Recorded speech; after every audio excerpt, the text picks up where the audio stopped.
Yes sir. ഇതെന്താ സാധനം? ഇത് പയ്യോളി ചിക്കൻ. ഇതിലെന്തൊക്കെയാണ് ഉള്ളത്? അല്ല, ഇതിൽ എന്ന് പറഞ്ഞാൽ ഇതുണ്ടല്ലോ, ഇങ്ങനെ എടുത്തിട്ടുണ്ടല്ലോ,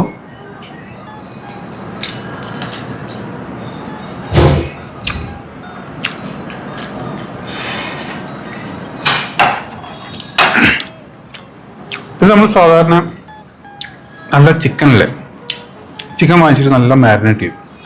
നല്ല ഇച്ചിരി മല്ലി, മുളക് എല്ലാം കൂടി മാരിനേറ്റ് ചെയ്യും. അത് കഴിഞ്ഞിട്ട് നല്ല തേങ്ങാപ്പീര് ഉണ്ട്. ഇതാണ് തേങ്ങാപ്പീര്. ഈ തേങ്ങാപ്പീരെല്ലാം കൂടെ മസാല ഒക്കെ ഇട്ടിട്ടുണ്ടല്ലോ, അതിൻ്റെ കൂടെ മിക്സ് ചെയ്യും. ഇങ്ങനെ കുനുകുനായിരുന്ന കരിവേപ്പില ഇതെല്ലാം കൂടെ വെച്ചിട്ട് നമ്മളിങ്ങനെ എണ്ണയിലിട്ട് പൊരിച്ചെടുക്കും. അപ്പോഴാണ് നമുക്ക് ഇതുപോലത്തെ പയ്യോളി ചിക്കൻ കിട്ടുന്നത്. പൊളിയല്ലേ? ഇനി കൂടുതലായിട്ട് എന്തെങ്കിലും അറിയണോ? അല്ല, ഒന്നും വേണ്ട, ഇത് ഇവിടെ വെച്ചാൽ ശരി. അപ്പോൾ ഓക്കെ, താങ്ക് യു.